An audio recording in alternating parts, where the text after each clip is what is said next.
वंदितु सौ सिद्धे ध्रुवमचलमणोहवं गतिं पत्ते उच्छामि समयभावं मृण्मो सुधकेवली वणिदम्।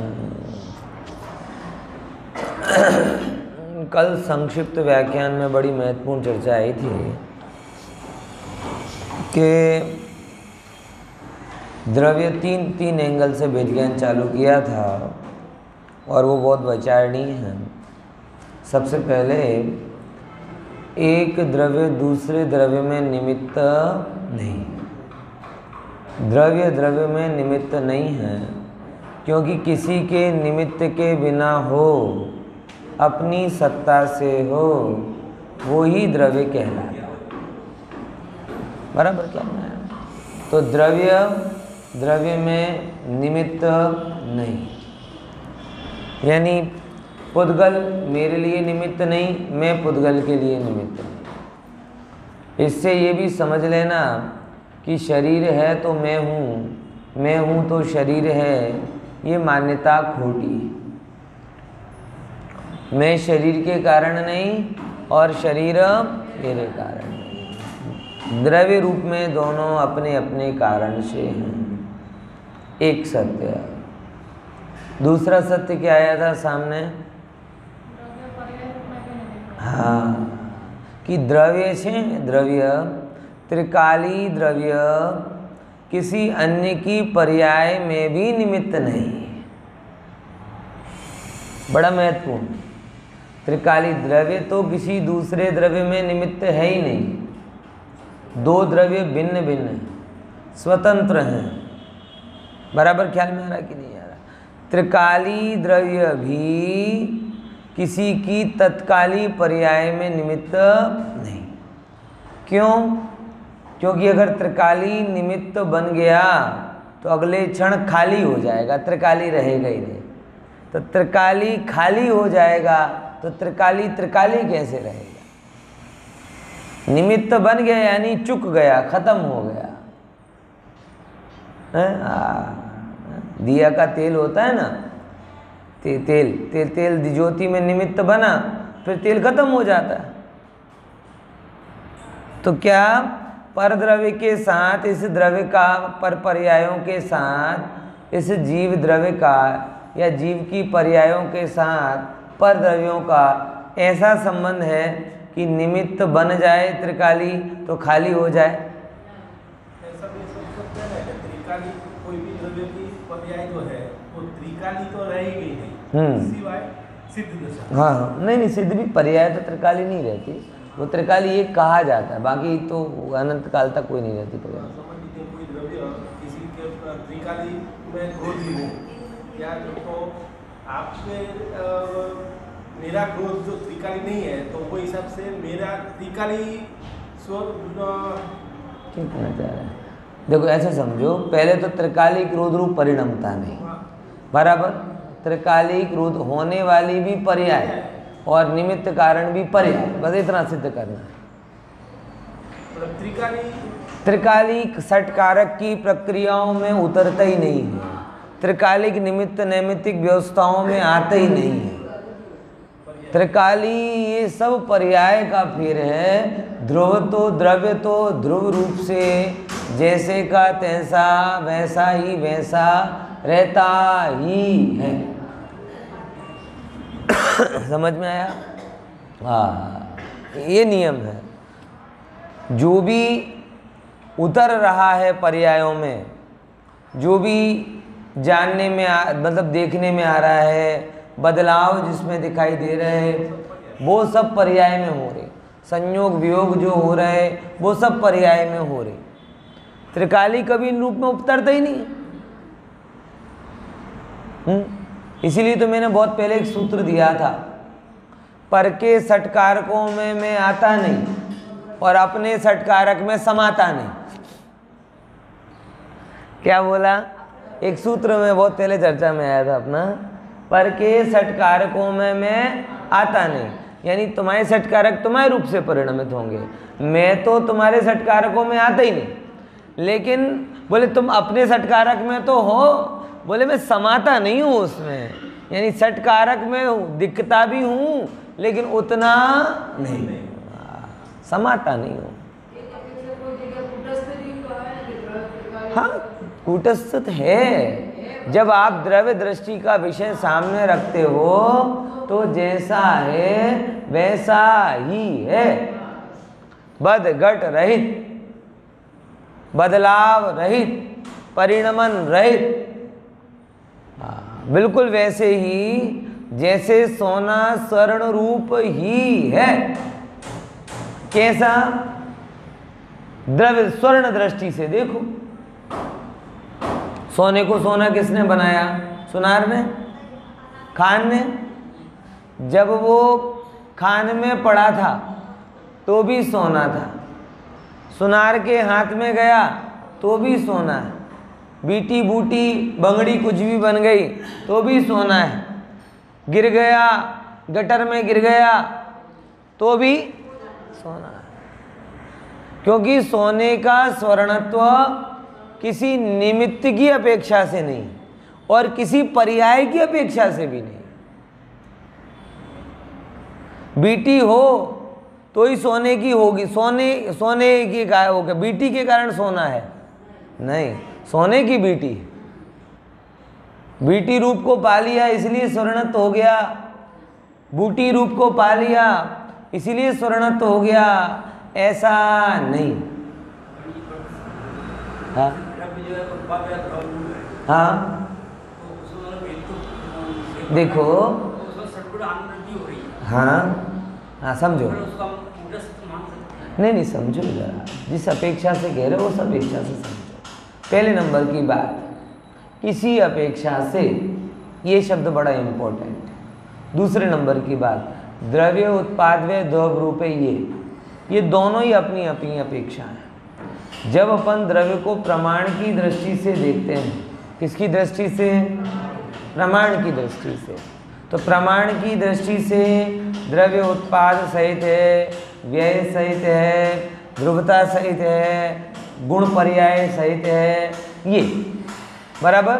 आप सोना लेके जाते तो अकेले स्वर्णत्व देखते हो, तो स्वर्णत्व क्या है? कोई आपसे पूछे स्वर्णत्व क्या है, तो उसकी चमक, उसकी चिकनाहट, उसके जो गुण धर्म हैं, कभी खराब ना होने का गुण धर्म, उसके औषधीय गुण, उसमें नहीं काट लगने वाला गुण धर्म, उसकी फैलाव का गुण धर्म, ये सब हैं।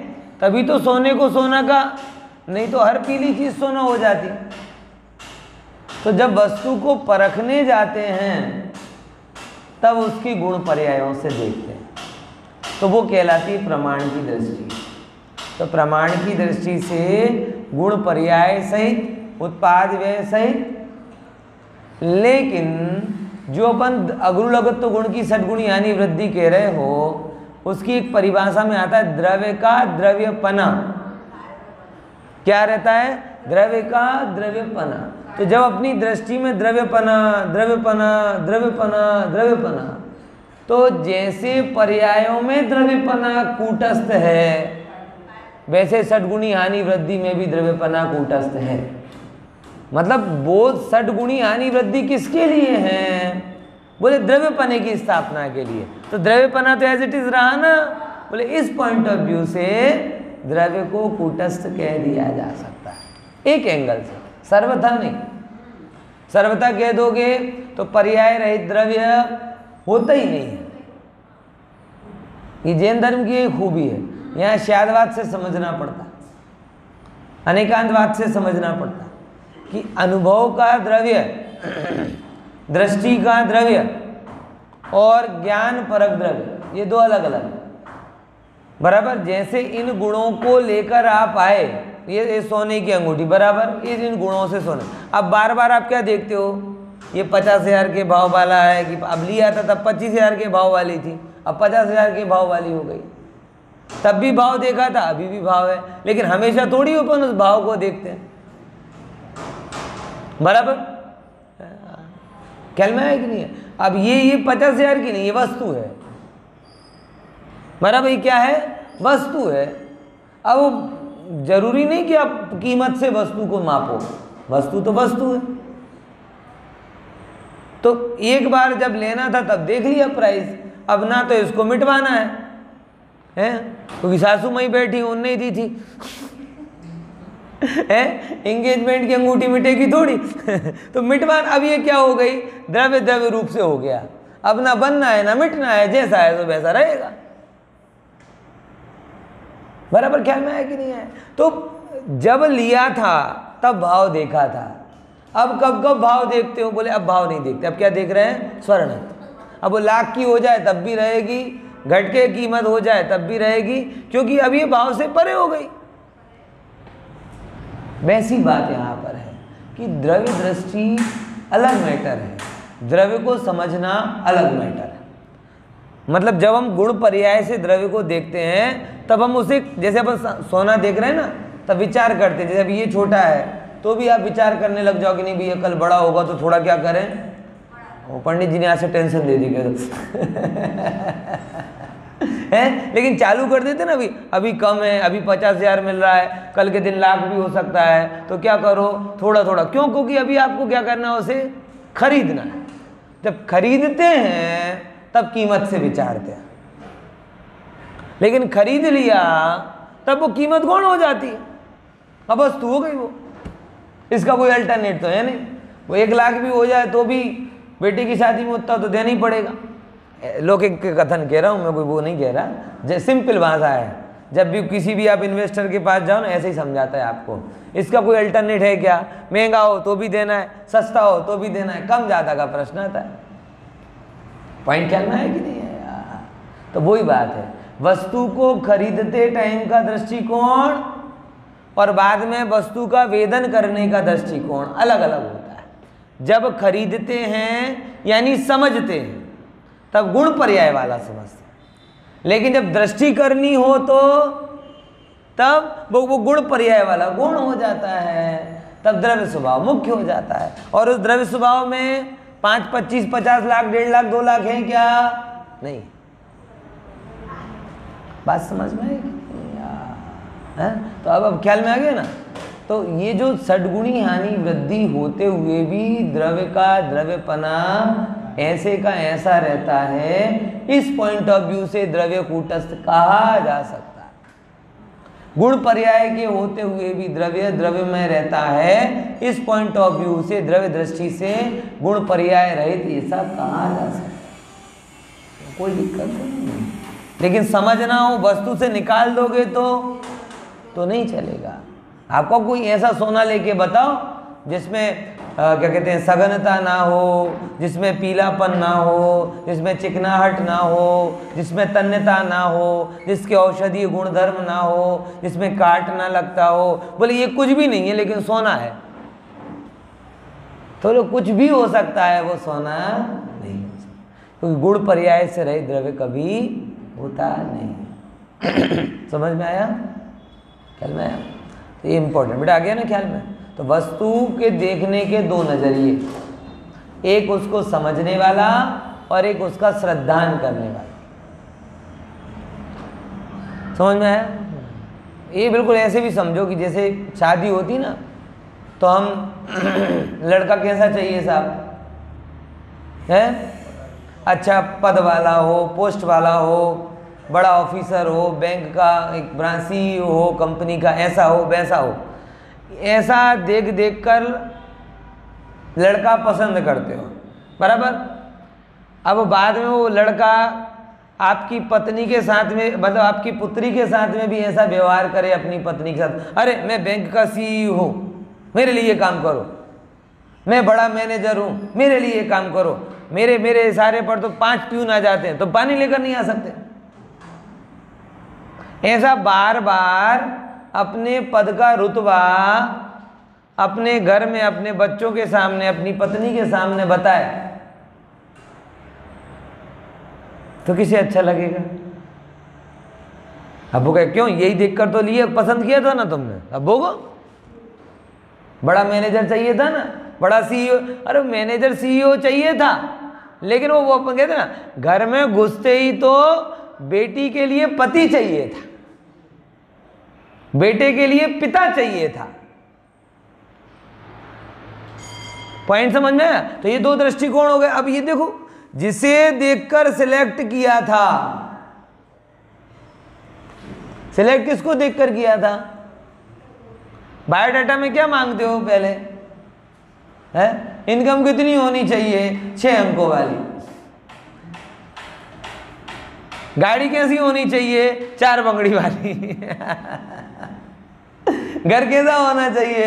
है डुप्लेक्स होना। यही सब देख के किया था। अब जो जो जहां साधक हैं वो वहां बाधक है। जिनको देखकर आप पसंद करते हो वही चीजें अगर वो लगातार प्रयोग करे तो आपका रहना मुश्किल हो जाए, बात तलाक तक आ जाए। और जिस माँ ने ये देखकर पसंद किया था वो ही कहेगी। ऐसा थोड़ी होता है घर में भी मैनेजर बन जाए, ऐसा थोड़ी होता है घर में भी पैसा पैसा करता रहे, ऐसा थोड़ी होता है घर में ही व्यापारी बन जाए। घर में घर के जैसा रहना चाहिए। है कैसा? वो आपके पुण्य के ऊपर है। प्यून बनोगे, कैशियर बनोगे, मैनेजर बनोगे, है कि प्राणनाथ बनोगे, वो इसमें इस भाव का कुछ नहीं चलता। वो आपके पूर्वगत पुण्य का होता है, जैसा है वैसा। समझ आया कि नहीं आया? क्या ना? तो ये एक चीज समझ, मतलब ये दो दृष्टि कितनी अलग अलग है। जिन पॉइंट ऑफ व्यू से आप सिलेक्ट करते हो वही पॉइंट ऑफ व्यू बाधक हो जाते हैं। वही यहां पर है।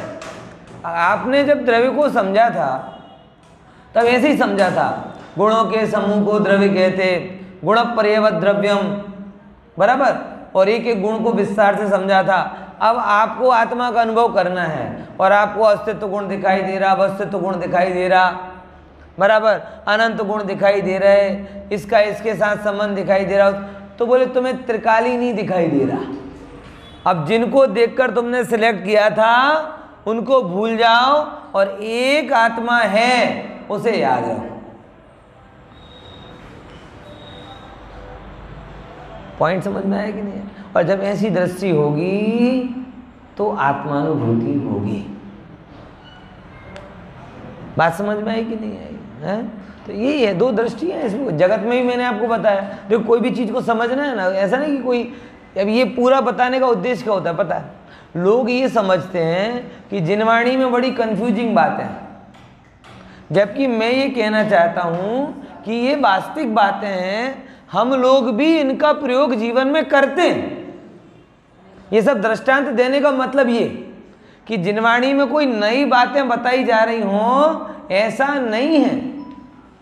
ये लगभग वही बातें हैं जो आप अपने जीवन में प्रयोग करते हो, लेकिन अंतर क्या रहा कि आप उनको यहाँ लगाना भूल गए और हम उनको यहाँ लगा लगा के बता रहे हैं। नया नहीं है, अजूबा नहीं है। जगत में आप भी इस दृष्टि से रहित नहीं हो, लेकिन जगत के चिंतन के लिए या जगत की समझ के लिए आपने समय दिया है, इसीलिए वो आसानी से समझ में आ जाता है। और इसकी समझ के लिए समय नहीं देते हो, इसलिए समझ में नहीं। बात इतनी सी है। ऐसी समझे क्या? ये जो व्यवहार मैंने बोला, ये कोई मेरे ही घर में होता हो या इनके घर, सबके घर में होता है, तब वहां क्यों आपत्ति नहीं की? कहीं कुछ कहते हो, कहीं कुछ कहते हो, तब तो उसे स्वीकार कर लिया, क्योंकि उस जगत की समझ के लिए हमने क्या दिया है? समय दिया है। लेकिन स्वरूप की समझ के लिए अभी तक समय नहीं दिया। स्वरूप की समझ ऐसे लगती है जैसे बैठो और हो जाए। लाइट जलाया और स्विच चलाया, लाइट चालू हो गई, प्रवचन में आके बैठे और सब समझ में जाए। ख्याल में आया कि नहीं? समझे? इसीलिए स्वरूप की समझ के लिए समय दो। गुरुदेव बहुत करुणा कर करके बोलते थे, भाई बात तो सहेली छे, अगरी નથી। જગતમાં જેટલો અઘરું અઘરું આપણે કરીએ છીએ એના કરતાં તો આ ઘણું સહેલું છે। नहीं, सच बता रहा हूँ, मतलब फुल कॉन्फिडेंस से बोल रहा हूँ। जगत का मेरा जितना अनुभव है उसके हिसाब से मैं दावे के साथ कह सकता हूं कि जगत कठिन है और आत्मा सरल है। एक पेमेंट, एक डील करने में, मतलब शुरुआत विनोद भाई प्लानिंग से लेकर पेमेंट लेने तक में कितने कावतरे होते, आप विचार करके देखो। एक ऐसा नहीं हो तो कोई अचानक एक डील करनी हो तो उसके लिए कितनी मीटिंग होती हैं, कितनी बार्गेनिंग होती है, और उसके बाद में वस्तु ले बेच भी हो गई, फिर उसके बाद पेमेंट लेने में कितनी होती। उसके हिसाब से आत्मानुभवन में तो बड़ी सरलता है, समझने में तो बड़ी सरलता है। ये गवर्नमेंट रोज नए नए नियम बना के दे देती है, इतने पे इतना टैक्स लगेगा, इसमें इतना, उसकी बजाय ये तो कितना सरल। हर बार कभी इसका जीएसटी इसमें कर दिया, उसका जीएसटी 8 का 12 कर दिया, 12 का 5 कर दिया, 5 का 18 कर दिया। हम जैसे व्यक्ति तो माथा पकड़ लें, लेकिन तो भी आप कोई ऑप्शन देखते हो क्या?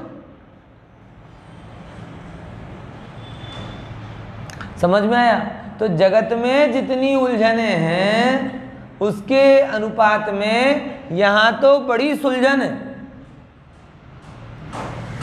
बस अंतर इतना है कि जितना समय जगत में दिया उससे थोड़ा बहुत कम समय भी अगर आत्मा में दिया होता तो ये सब समझ में बराबर ख्याल में आया कि नहीं आया? तो फिर से अपन मुद्दे पर आते हैं। 2 चीजें, 3 चीजें एक्चुअल में बतानी थी।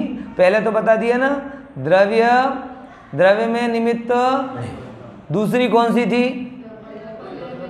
पूरा बोलो। एक द्रव्य दूसरे की पर्याय में, द्रव्य पर्याय में निमित्त नहीं बनता। द्रव्य पर्याय में क्यों? क्योंकि अगर द्रव्य पर्याय में निमित्त बन जाए तो 2 प्रॉब्लम। एक क्षण बाद या तो द्रव्य खाली हो जाए या जो नित्य कर्तृत्व की बात आ रही वो आए। कौन कौन सी 2 बातें हैं विनोद भाई?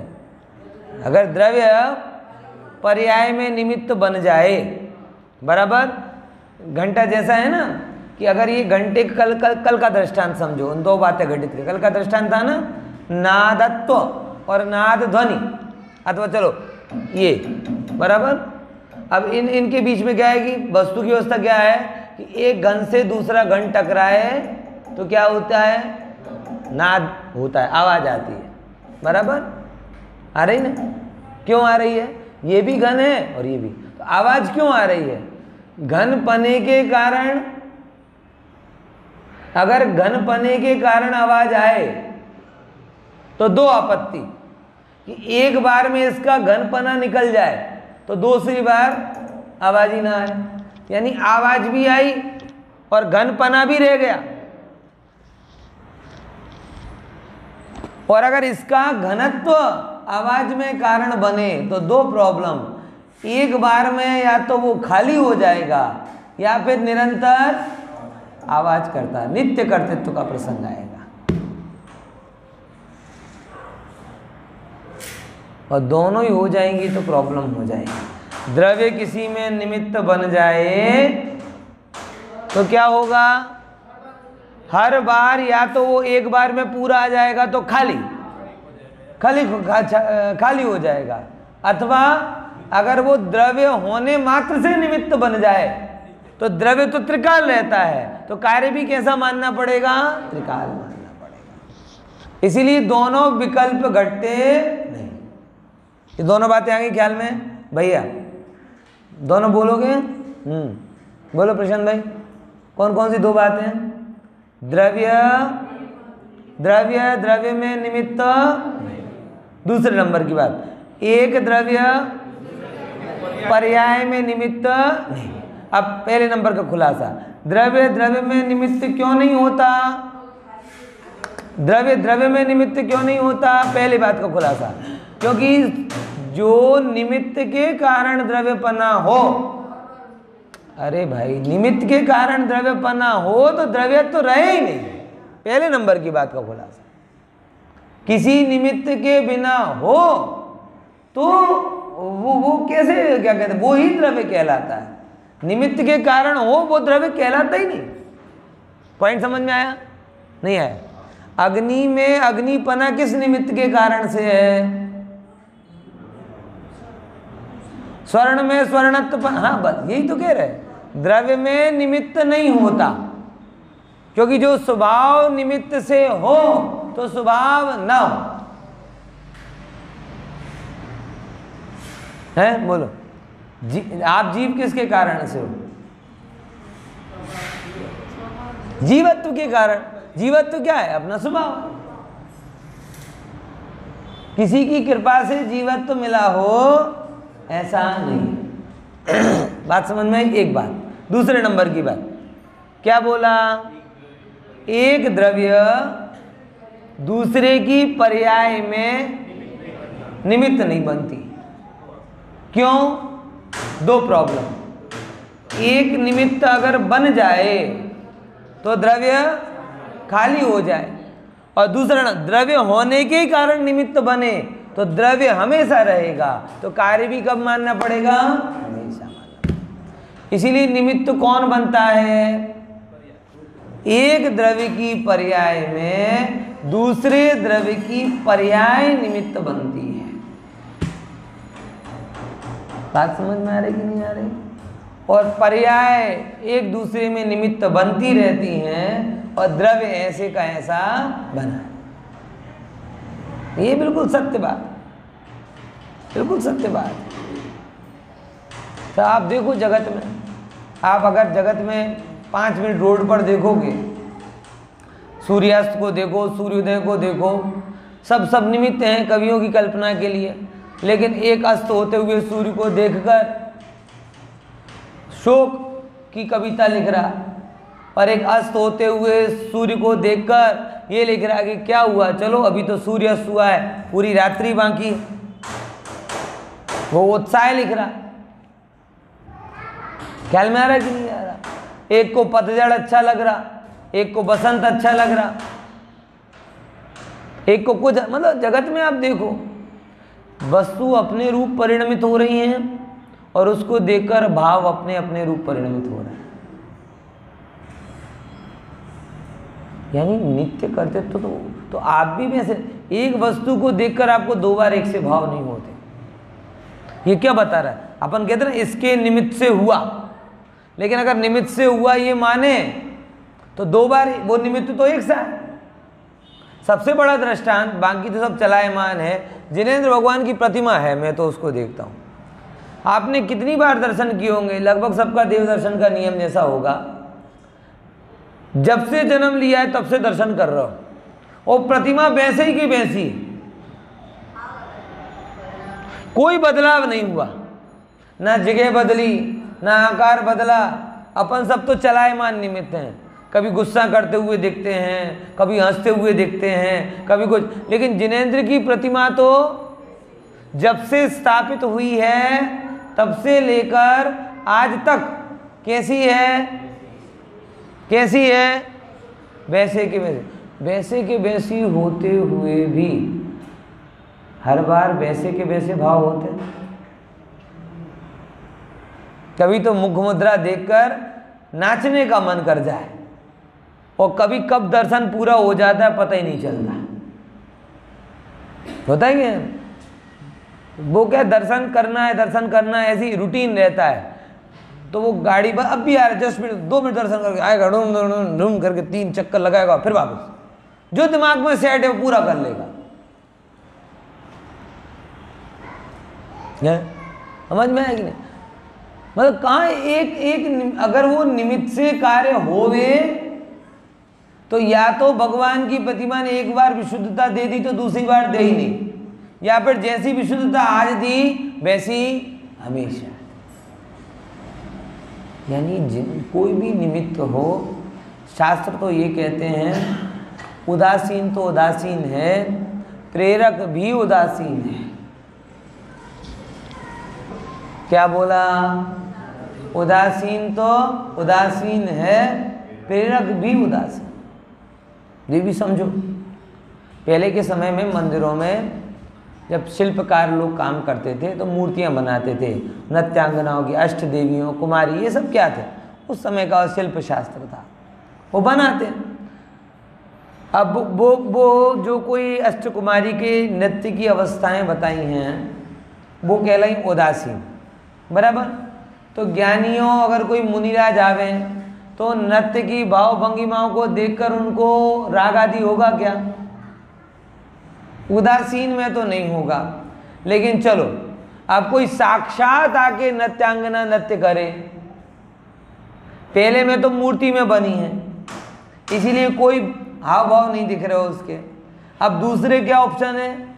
प्रेरक, मतलब बकायदा पूरा नाच कर रही विविध प्रकार की मुद्राओं के साथ, तो मुनिराज की क्या परिणति होगी? बोलो। प्रेरक तो उदासीन तो उदासीन है, प्रेरक भी, यानी जो भाव, उदासीन भाव उन मूर्तियों में छिपी हुई नृत्यांगनाओं को देखकर हुआ, वैसा ही भाव साक्षात नृत्य करती हुई नृत्यांगनाओं को देखकर भी मुनिराज को होता है। बात आई कि नहीं? यही समझ में है? जब आपको जिसको और रिवर्स भी होता है, रिवर्स भी होता है, जिसको विकार करना हो वो साक्षात की बात क्या रही? मूर्ति को देखकर। अरे मूर्ति की भी क्या बात रही? 10 साल पहले कोई मूर्ति देखी हो उसको देखकर, अरे मूर्ति की भी क्या जरूरत, पशु पक्षियों को देखकर विकार कर ले।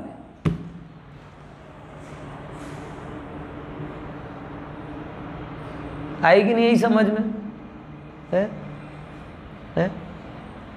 अब सारा जगत क्या है, बड़ा बाहरी हो गया है, बाहर से ही सब चीजों को देखता है, इसके कारण ऐसा हुआ, ये बंद कर दो, वो बंद कर दो। पर प्रभु अंदर के अंदर में झांक कर देख, अंदर के कारण बाहर का बाहर दिख रहा है।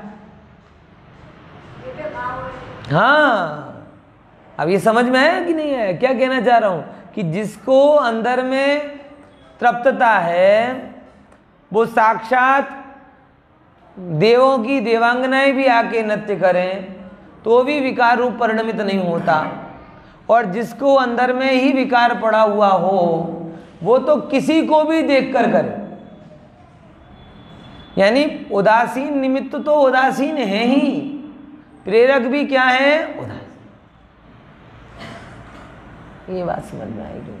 हाँ, लेकिन एक बात तय है, जब भी विकार होगा तब कुछ ना कुछ आपके अंदर में विचार होगा, क्योंकि ये बिना विचार के विकार होवे तो विकार स्वभाव बन जाए। अब वो कुछ भी हो, बस उसी का नाम निमित्त। अगर मन में कोई भी विकार आया, क्रोध आया, द्वेष आया, मान आया, लोभ आया, इच्छा हुई, तो एक बात तो तय है कि उसका कोई एक्सटर्नल कारण होगा,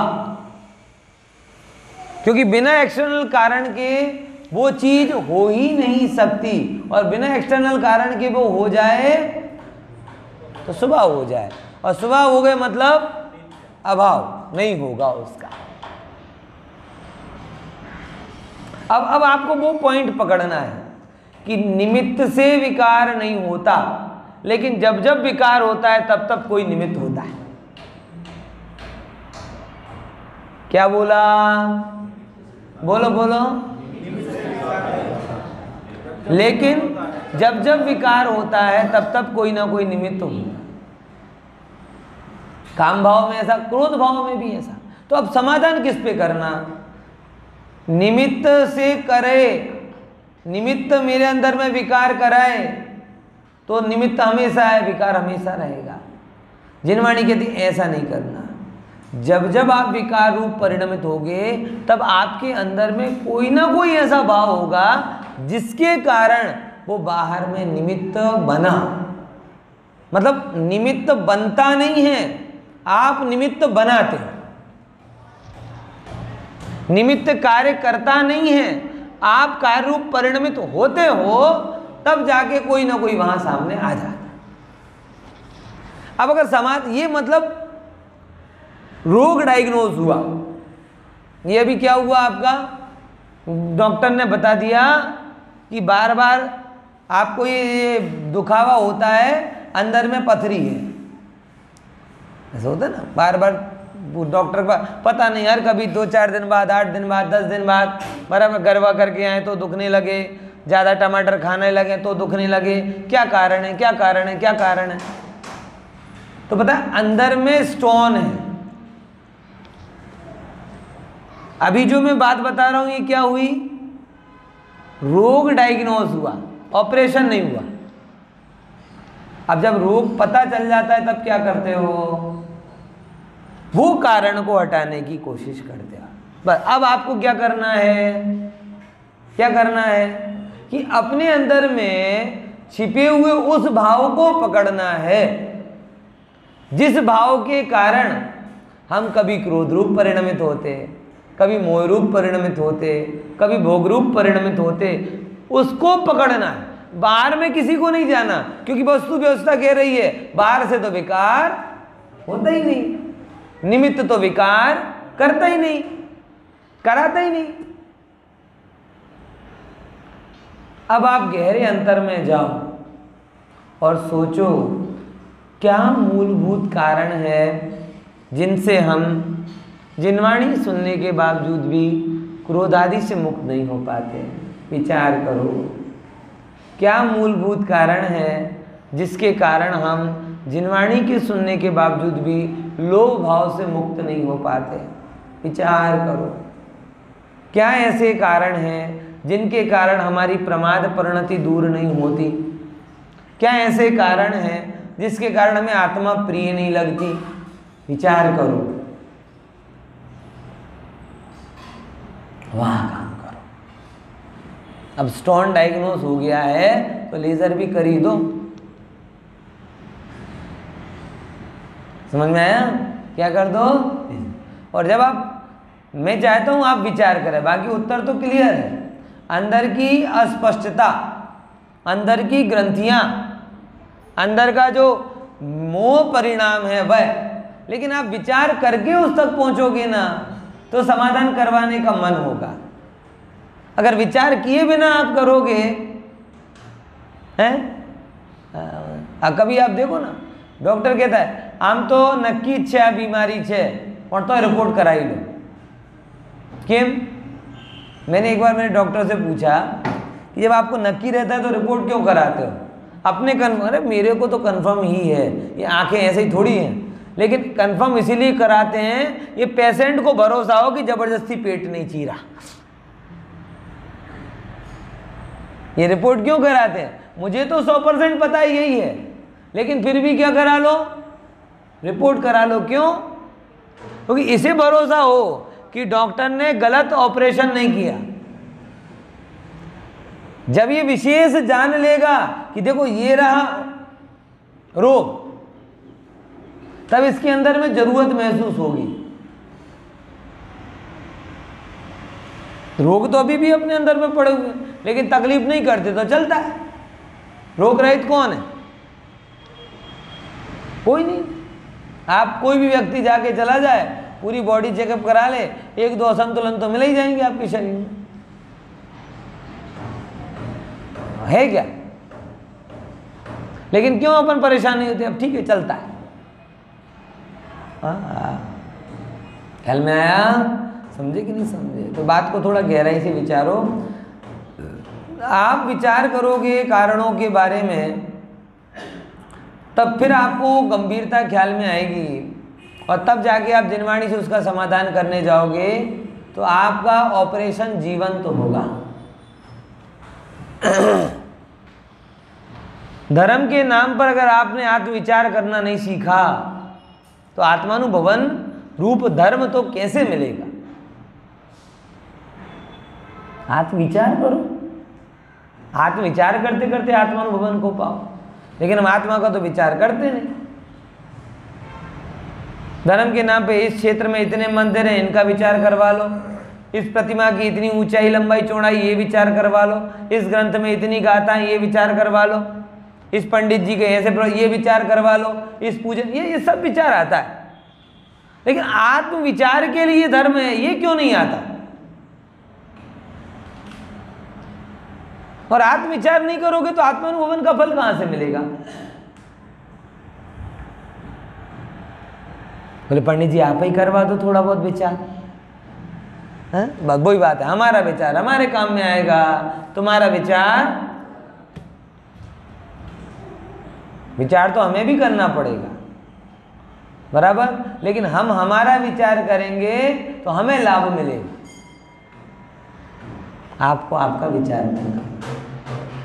इसीलिए एक निवेदन आपसे कर रहा हूं कि धर्म के टाइम अलॉट करते ना, जैसे गवर्नमेंट बजट अलॉट करती है, भाई शिक्षा में इतना फंड देंगे, डिफेंस में इतना देंगे, ऐसे आप अपने 24 घंटे में धर्म के नाम पर जो बजट अलॉट किया है, दिनेश भाई किया होगा ना कुछ, कि घंटे 2 घंटे तो धर्म करना है। अब उस घंटे 2 घंटे के धर्म में विचार परक कितना है वो थोड़ा नक्की कर लो। खुद का डॉक्टर खुद को ही बनना पड़ेगा,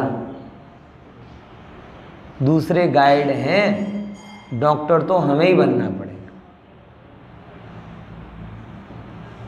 आप लोगों को ऐसा लगता है कई बार, यहीं से जब भी ये बात कहते हैं ना तो एक नेत्र में ये भाव आता है, कोई आके कर जाए हमारा बस। इसी बात से तो ये जैन धर्म अलग पड़ा है। सारा धर्म तो यही कह रहे हैं ना, तुम विचार मत करो, तुम्हारे हिस्से का विचार भगवान कर लेंगे। जैन धर्म की विशेषता क्या है? मुसलमान कह रहे हैं बस भगवान ने जो बोला, खुदा ने जो बोला तुम करो, बाकी तुम्हारा निर्णय खुदा करेगा। ईसाइयों ने भी यही बोला कि तुम भगवान ने जो बोला वो करो, बाकी तुम्हारा निर्णय भगवान करेगा। कृष्ण जी भी यही कह रहे हैं गीता में कि तुम्हें ज्यादा मत सोचो, जो करना तुमने जो बोला वो करो, बाकी तुम्हारा भला भगवान करे। सब धर्मों ने यही तो बोला है कि तुम काम करो, जजमेंट भगवान देंगे। और उनके विरुद्ध जैन धर्म ने ये बोला कि काम भी तुम्हें ही करना पड़ेगा, जजमेंट भी तुम्हें ही लेना पड़ेगा, सुधार भी तुम्हें ही करना पड़ेगा।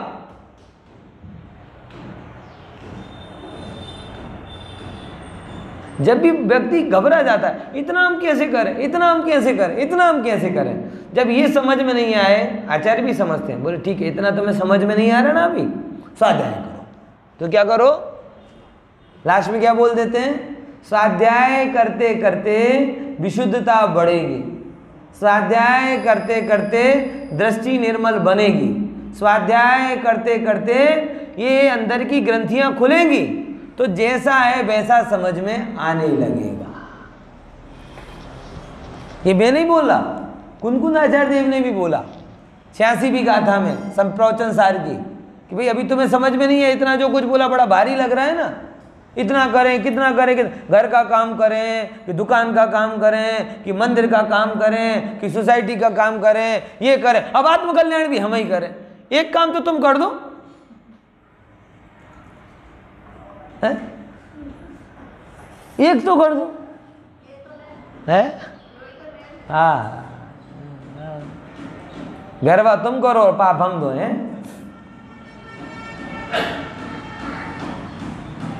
फाफड़ा जलेबी तुम खाओ और समझाए हम, सुलझे हम। ऐसा नहीं होता, ऐसा नहीं। जैन धर्म की मौलिकता है कि जहाँ मोक्ष के लिए भगवान की भी जरूरत नहीं गई। और आज बड़े दुर्भाग्य से जैनों में भी ऐसे कायर व्यक्ति हो गए हैं कि जो ऐसी बातें करते, मैंने सौंप दिया इस जीवन का, अब भार तुम्हारे हाथों में है, जीत तुम्हारे हाथों में और हार तुम्हारे हाथों में। भगवान जी आप सब कर दो, भगवान जी के अपना अपना करो। बोले हम नहीं मानेंगे, तो भगवान जी के हम भी नहीं मानेंगे। हमने बोला है भैया ये मार्ग है, भगवान जी समझो ना, हम बहुत बड़े भगत हैं तुम्हारे, हो गए, लेकिन काम तो खुद को ही करना पड़ेगा। हमें समझ में नहीं आता तो समझ विकसित करो, अंधेरा दिखता है तो प्रकाश करो, पांव लड़खड़ाते हैं तो भले धीरे ही सही चलो।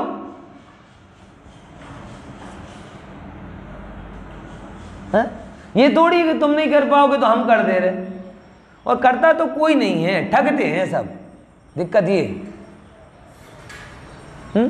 जितने भी हैं, कोई चाहे कितने बड़ा साधु हो, महात्मा हो, व्रती हो, पंडित हो, ज्ञानी हो, जो ये कह दे कि बस तू चिंता मत कर मैं हूं ना, वो ठग रहा है, करता कोई नहीं है कुछ भी। और मैं तो इतनी बात कहता हूं कि अगर करने का जरा भी स्कोप होता तो भगवान हम सबका भला करके अपने साथ बिठा चुके होते, इतनी देर ही नहीं होती।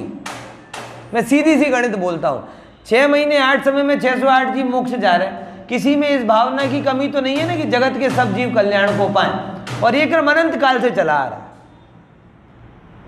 अपने साथ के अनंतों बैचमेट 608 में निकले होंगे ना, अपन भी निकले होंगे, आप भी निकले होंगे, तो 608 में से बैच एक बैच गिने अपन, 6 महीने 8 समय का एक बैच गिने, तो कितने बैच में से निकले होंगे, उनमें से कितने मोक्ष को पा गए होंगे। अपने अनेकों पिता मोक्ष जा चुके होंगे, अपने अनेकों पुत्र मोक्ष जा चुके होंगे, अपने अनेकों मित्र मोक्ष जा चुके होंगे। क्या उनकी करुणा में कमी थी क्या उनकी भावना में कमी थी क्या? और उसके बावजूद भी हम यहीं पे पड़े। इसका कारण कि किसी की भावुकता से कोई मोक्ष नहीं जाता। कैसे जाता है? ये वस्तु को समझ के जाता है। ये निमित्त गुरु, कई लोगों के समझ में नहीं आता ये निमित्त की इतनी धुलाई क्यों करते हो। गुरुदेव पर भी ये लोग बार बार आपत्ति यही करते थे, आपको निमित्तों से प्रॉब्लम क्या है? तो प्रॉब्लम निमित्तों से नहीं है, लेकिन मेन प्रॉब्लम ये है कि अनादिकालीन निमित्ताधीन दृष्टि के कारण जीव ने अपने आप को देखना छोड़ दिया। प्रॉब्लम ये, हम वस्तु व्यवस्था से निमित्त को हटाने वाले कौन होते हैं? क्योंकि हम लाने वाले नहीं हैं, तो हटाने वाले कौन है? जो द्रव्य की जो पर्याय मेरी जिस पर्याय में निमित्त बननी होगी वो बनेगी ही। निमित्त पर्याय नहीं बना था, लेकिन व्यवस्था है, बनेगी। तो हमें निमित्त को हटाना नहीं है, क्योंकि हम लाए नहीं हैं। लाए नहीं है तो हटा सकते नहीं। हमने किसी को रखा हो, वॉचमैन को, ढंग का काम नहीं कर रहा हो, कल हटा देंगे, लेकिन रखा हो तो हटाएं ना। अब पेड़ को, इन सबको कैसे हटाएं? जिसको रखा ही ना हो उसे हटाएं कैसे? तो हमने कोई निमित्त को रखा नहीं तो हम हटा सकते नहीं। तो अब निमित्त को कोई नहीं हटा सकता, लेकिन मुद्दे की बात यह है कि निमित्त से दृष्टि हटाई जा सकती है। और ये जितना भी कथन है 100वीं गाथा का, ये निमित्त को हटाने के लिए नहीं है भाई साहब, निमित्त का जोर कम करने के लिए। और निमित्त का जोर क्यों कम किया जा रहा है? अपना जोर बढ़ाने के लिए, वस्तु व्यवस्था में फेरफार करने के लिए कुछ भी कहा गया नहीं।